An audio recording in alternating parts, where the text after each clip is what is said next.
You're listening to Faith in Action. I'm your host, Matthew Nowlin. And I'm Sean Graham. We lead Conservative Christians of Tennessee, and we are thankful you're joining us today. Conservative Christians of Tennessee exists to analyze political policy and politicians in Tennessee, and all from a conservative Christian worldview. We want to glorify God by helping you to glorify God. So please don't hesitate to send us any questions or comments via email. And I am still going through email comments from several weeks ago on our show where we invited you to consider running for public office. So please be patient. You can reach me directly by emailing Matthew at tnchristian.com. Or Sean, SHAWN, at tnchristian.com. Our scriptures for today are from the 7th chapter of Jeremiah, verses 3 through 7. Thus saith the Lord of hosts, the God of Israel, amend your ways and your doings, and I will cause you to dwell in this place. Trust ye not in lying words, saying, the temple of the Lord, the temple of the Lord, the temple of the Lord are these. For if ye truly amend your ways and your doings, if ye truly execute judgment between a man and his neighbor, if ye oppress not the stranger, the fatherless, and the widow, and shed not innocent blood in this place, neither walk after other gods to your hurt, then will I cause you to dwell in this place, in the land that I gave to your fathers forever and ever. It's sometimes hard for us to share how excited we are about the people we bring to talk with us on Faith in Action. Sometimes I sit there during the interviews and I think, when I grow up, I want to be like this guy.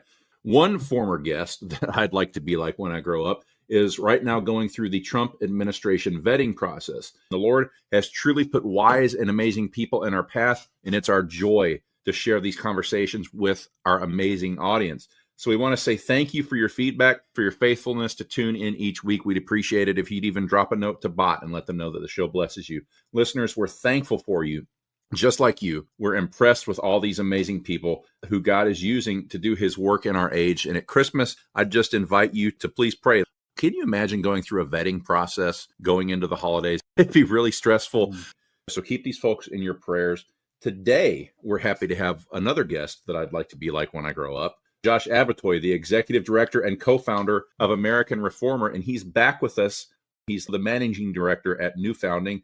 He's a seasoned private equity lawyer by background, and Josh is a Christian-educated and homeschooling success story. He earned his BA in history from Union University right here in West Tennessee and his Juris Doctorate from Harvard Law School. His writing has appeared in American Reformer, The Federalist, many other places. Josh lives with his wife and 4 children in the East Tennessee area. Josh Abbotoy, welcome to Faith in Action. It's always great to be here. Thanks for having me. The topic of our day is that Tennessee's changing. You've been studying the data. You have an idea about how things are trending. We want to talk about the great sort, which is the impetus and the lever that is changing everything. Share with our listeners just a big, broad national view of what the great sort actually is. Totally. So it's a dynamic, and it's been given the name great sort and also the big sort. You'll see those terms used interchangeably. There was a political scientist and journalist who wrote a book back in 2008 by the title of The Big Sort, How Our Differences Are Tearing Us Apart. And he's the first guy to notice that increasingly the data showed that people were sorting where they lived based on political and cultural factors. To put it really tersely, blue states were getting bluer and red states were getting redder. And he wrote that in 2008, and that was very early on in the process. I think anybody that's been following politics and culture has seen that accelerate not only during the Obama years, but especially starting in 2020, right? Because in 2020, a lot of things happened. Even if you thought you lived in a solid town, if your state had bad COVID policy, it reached all the way down to the level of local government. That's right. Similarly, with a lot of the social unrest that we had in 2020, a lot of people stopped feeling safe in the neighborhoods that they'd lived in for 30 years, or in some cases for many generations. And all the data is very clear on this. The big sort accelerated, and is sort of growing exponentially ever since 2020. So according to recent polls, about 5 million Americans have relocated since 2020, and another 20 million still want to. Man. Yeah, it's not slowing down. Just a couple weeks back, the New York Times ran yet another massive feature on this ongoing trend. And there's a lot of reasons why it's happening. We've had these political flashpoints Like 20 years ago, you could live in a neighborhood with neighbors who had political differences, and it didn't like get down to the level of like interfering with your neighborly life. But we've seen issues that are dividing suburban neighborhoods now. Like during COVID, some people would mask and some people wouldn't, and that caused a lot of flashpoints and tensions in neighborhoods. There were fights about that. There were yard signs in 2020. Are you putting a sign up that says, "In this house we believe da da da da da"? We saw vicious fights in schools and in school boards between parent groups and then school boards. And all of these things are just represent the political differences between Americans are reaching into places like suburbs where, in the past, they had a pretty peaceful coexistence, even if there were people with different political views. It's like, hey, we all grill in the backyard after work. Our kids play on the same sports teams. There was sort of a camaraderie, but the differences have started to intrude into those old spaces. It's not slowing down, it's speeding up. And the other thing that's happened alongside all of that is remote work. And remote work's a lot more than just laptop workers. It's also a lot of startup founders and lots of even companies when they decide, where am I going to open a new location? Because now you don't need to be in a big city to have a successful, smart, savvy business. You can be out in the boonies. And what really matters is that you have the workers and you can be fully plugged into the 21st century economy anywhere. And let's talk about the business environment and the safety environment, because you've sort of alluded to both. When you brought up the founders, you brought up the business environment.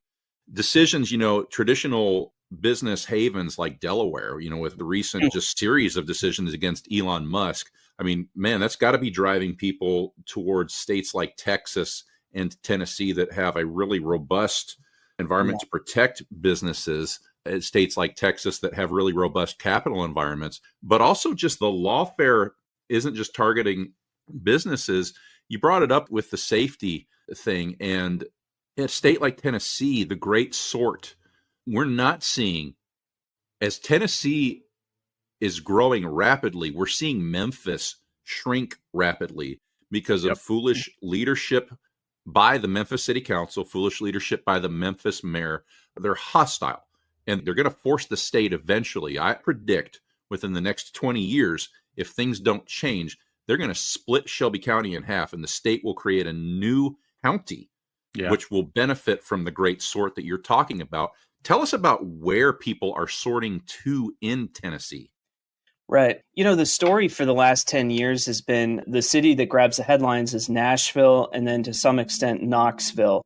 That's more recent. Nashville's been the star for a long time, driven by the entertainment industry. But the big sort is happening in slightly different places in Tennessee now. Since 2020, when we see this new influx, and by the way, the other thing that changed in 2020 is we study and measure data on why people move. And starting in 2020, politics and culture started to be a top 5 reason that people would cite when they moved.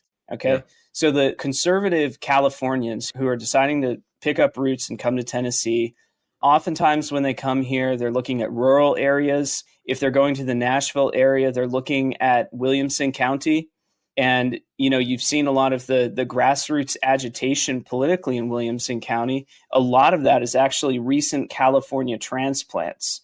Yeah. Williamson County has historically been a pretty sort of moderate country club Republican scene on the whole. And recent migrants are really shaking things up there right now. That process is repeating itself all over the state right now. But same thing in Knox County, with Glenn Jacobs. He was fantastic during COVID. And really, I think largely for that reason, Knox County, some of the suburbs outside of Knoxville, have seen a ton of growth over the last 4 years. Knox County was also very reactionary, Josh. If you recall, they were one of the areas that actually had their own health board that could do things that in most areas the state health board did. And there was testimony early on where the city lawyer was testifying that the way their code was written, they could actually declare a public health crisis and confiscate people's firearms. So I'm glad they went so far. Jacobs was very reactionary against very ridiculous things. Continue. All of this is illustrating like a broader point, which is that there are 20 million Americans who want to move right now. And they're picking up roots from places where in some cases they've been for 6 generations. And when they make that decision, they're not just looking at tax rates. I mean, tax rate matters, to be sure, like having no income tax is great. but they're looking at governance and culture. They're looking at a place that seems likely to have good government for the long term. So this is where, I think nationally, Ron DeSantis has been a leader in this. He's perfected the art of making Florida a very attractive place for the internal migration that's happening. And that opportunity is there for the right Tennessee politicians. It's probably already happening with or without them. Tennessee happens to be a more conservative place. I think to some extent it's lucked into it. It's got a great culture. It's got a good history.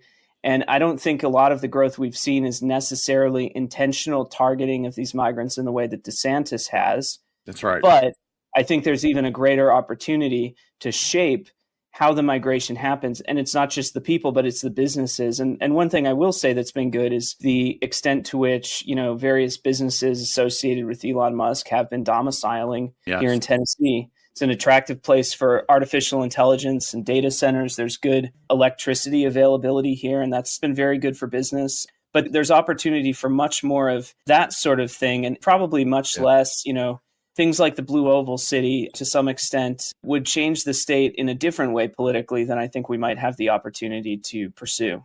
Josh, I want to hear your thoughts on this, because in the grand scheme of things, we talk about a baby boom being 70 to 100 million people affecting our nation. And generations ago, that was a huge deal. 20 million people that we know that are actively in the moving process. Is this a earth-shattering nationwide event like what we saw during the baby boom? It will be politically, yes. And the real reason why is if you take 20 million, take 1 million of that and drop them in Tennessee over the next 5 years, they will be significantly more conservative than the average Tennessean is today. They will be more likely to be conservative, and they'll be more, if you measure what their positions and the policies are, they will be more conservative. And oftentimes they're coming from a state like California that they remember in their lifetimes. California used to be a Republican state, and then they had unfettered migration, and they had all of these issues. So the internal migrants often come with the mentality of, we cannot let it happen here, and we've seen it happen once before. Right. And so, we've got 25 red states in this country, and most of them have very complacent state GOPs who are used to sort of business as usual, country club politics. There's a fair amount of sort of low-level corruption and quid pro quo, business-friendly. They don't care about social issues, and if they do, it's just to kind of get the base off their back for a while. That's all going to change. In the next 5 years, there's going to be significant amped-up pressure on governments in red states that are making themselves targets for this internal migration. You're seeing it in Florida. You see it in Texas. The base is, dragging Abbott to the right, kicking and screaming, and he's actually starting to respond to that. You'll see it in Tennessee. And I would just say for a governor, for somebody who's looking at running a governor, you got to study this stuff and get into it now. I mean, this is the political future, and there's going to be some guys who resist it, and they're going to become irrelevant if they resist it. I think the path to being a successful politician in this state is really increasingly going to be being known for being much more aggressive and creative and really pushing the envelope with what we pass in terms of laws in Nashville. What type of laws need to pass to make the great sort great for Tennessee? It's already got a great baseline environment. I think the things that would really help the state take off would be, like a gold standard educational freedom bill, not some watered down, weak compromise, but something that truly creates backpack money like Florida has almost currently. And something that this is a corollary, some listeners won't like this, but you need to break the power of the teachers unions. And, that is an impediment legislatively. So I think you got to do that. And I'd like to see a lot more proactivity from the state government on the immigration question. State governors tend to sit back when there's a Republican in the White House. Yeah. Well, he'll handle all the migration stuff. No, this is exactly the time when you push the envelope even further. Yeah. The last representative that we had, Josh, who really targeted immigration at the state level was Bruce Griffey. He was a state representative. Cameron Sexton opposed Bruce Griffey's efforts. They were tied around things like taxing money that gets sent out of the country that originates in Tennessee. Tennessee has extended professional licenses. It's possible for illegals to be licensed in the state of Tennessee, and it's been exciting to see the state government look at rolling those things back. but Tennessee is too friendly. And I would like to see that any county that receives state funding for any type of law enforcement activities, I would love to see them have to enter into an ICE 287G memorandum of agreement with ICE if it's available. Knox County used to have a great thing. They would house illegals. They'd get like $80 a night from the feds to house them. It was a good deal for them. But so few of the counties in Tennessee entered under the last Trump administration into this ICE 287G memorandum of agreement. That's got to come back. The state has got to encourage that. If they'll do that, that thing alone will make Tennessee unfriendly to illegal immigration. No, that's fantastic. And there's a lot they can do on the employer front. Do you remember there was this case, US v. Arizona, in Obama's first term, where Arizona passed some laws that would help Arizona law enforcement be able to enforce our immigration laws that Obama was not enforcing. He made a policy of not enforcing them. And the Supreme Court overturned Arizona's laws in that case. This is why it's so important. Next session, immediately, we need to have all of those Arizona laws on our books in Tennessee and challenge that law. And when we challenge it, we will have a federal government that supports our challenge because it supports their policy. And when you go to court to litigate and the federal government is supportive of your case, the Supreme Court's going to have a lot of difficulty saying that the state policy conflicts with the federal policy. And so you'd create precedent. How long would it take for that to get to court? That would take several years to work its way up to the Supreme Court, but that's why we need to do it soon. If we start now, it's very likely to be decided later on in the Trump administration. That's why I asked the leader of the Senate at a press conference, are you guys serious about 10th Amendment fights? The Supreme Court case that we've seen with Skermeti versus U.S. has shown us that the 10th Amendment is clearly going to come into a fight here. If Tennessee is going to stand for these values that we're talking about, the way that we're going to do that is through the 10th Amendment, the rights reserved to the states. We're going to have an attorney general that understands that, elected officials that are representing us with the presence of mind to run bills like what you're talking about, Josh, so that when the Supreme Court gets mad at us and says, no, we're going to teach you how to do this, we have an attorney general and we have elected officials that have been told, given a mandate by the voters, no, stand for Tennessee's rights. So I asked the speaker this week, would you guys be willing to fight things like abortifacients and things like that, federal drugs that are being pumped in over the border here into Tennessee to kill babies? And he said they're looking for that fight now. Josh, that's brand new. I've never heard such things out of any of our elected officials. So I think what you're talking about is exactly what some of these elected officials are starting to see and react to. So I'm excited about that. This is good. Oh, no, it's great. And historically, the country club Republicans are nervous about these social fights because they're afraid it's going to scare business away. And I just realized this was the line back when we were debating whether to ban gender transitions for minors in this state.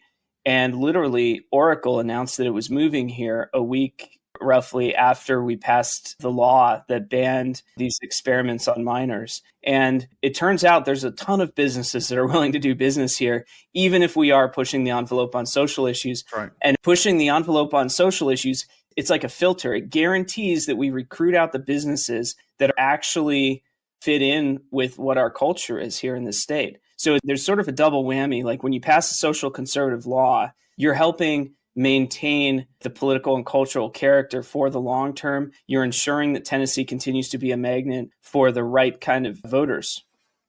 Josh, any other thoughts?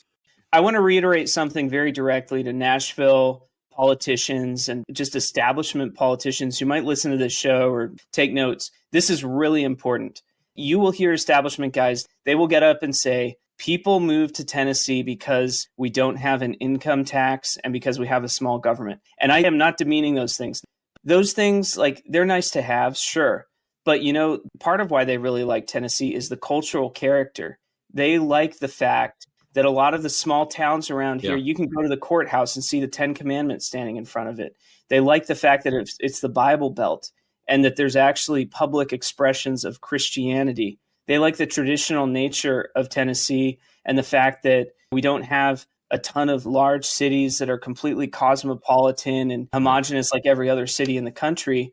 I have people tell me all the time, wow, it still feels like America here. It feels like the small town America I remember that I saw on TV growing up. And we can talk about all the policy cash outs for that insight, but that is a massive factor that attracts people to this state. And I would call establishment people, even if they just want to do something that's good for business, you want to do something that's good for business, find a way to maintain that culture and you will continue attracting people here. It's not just an attraction, it's a golden handcuff of a certain type. I'm in a business where I get offers to make essentially lateral moves with pay increases every 2 to 3 weeks, Josh. But the truth of the matter is that I can only go to Tennessee, Oklahoma, Texas, Florida. Any state beyond those, I'm moving to a culture that I don't want to. Tennessee, Florida, Oklahoma, and Texas are where it is at if you're a conservative Christian. You go to one of those states, you're plugged in for a long time because you value your kids. Who would have thought that the definition of conservative is somebody who wants to make sure their little boy is still a little boy when he's 18, so they move from California to Tennessee? Yeah, I'll tell you one more thing where Tennessee could get a little more innovative. Loosening up a lot of the agricultural laws. A lot of conservatives moving here are crunchy, which means they like to drink raw milk. They like to be able to buy beef Matt from Walsh. small Richard Briggs. And, Tennessee's laws are very arcane in this respect. They're a little arcane in homeschooling as well. So there's little things like that they don't sound like big deals, but these are little quality of life things that people moving here want. And it's just more free anyways. It's the American way. So I think the politician who proposes that in the state is going to be a very popular guy. I'll just say that. Yeah, you're right. There are guys working for Google and Amazon. Those companies generally have politics that you can guess. Yeah. But the workers that are moving out here, they also have politics that you can predict. Yeah. They're very conservative. Right. They're more religious than average. They tend to have more children than average. Those are great people. They increase our tax base. They're good citizens. They're good neighbors. We've got to find a way. All of these things I'm talking about will help Tennessee be a leader in attracting those people to the state. They have a vibrancy to them. I do a thing called F3. Sean used to be involved in F3. We were at a political event in Columbia, and the morning after I woke up after 4 hours of sleep, I went out and I did F3, Muletown F3 in Columbia, and it was full of strong, young Californians. There were not many locals there. I lived in Columbia when the Saturn plant was moving in. There were a few older guys from that era, but it was Californians that were up at 6 a.m. hauling bricks around, working out in Muletown. And Josh, I think maybe that is going to be the legacy of the great sort, that instead of bringing foreigners in, we're bringing in Americans to preserve America. I think that's right. And I think that if you're a long-term resident of Tennessee, what I would say is Tennessee has a choice about its future right now. One direction that it looked like it might be going is that Nashville would continue to grow as a hub for business and entertainment, sort of like Austin. It would continue to grow and perhaps one day dominate the state politically, which probably would have flipped it blue. And I think that future is very much in question. The other future, again, is becoming a leader and attracting these other types of people. And for a long-term resident, even just leave aside the politics, out in the country, you're going to get a lot of smaller, distressed towns that are seeing economic activity return that maybe they haven't seen in 70 or 80 years.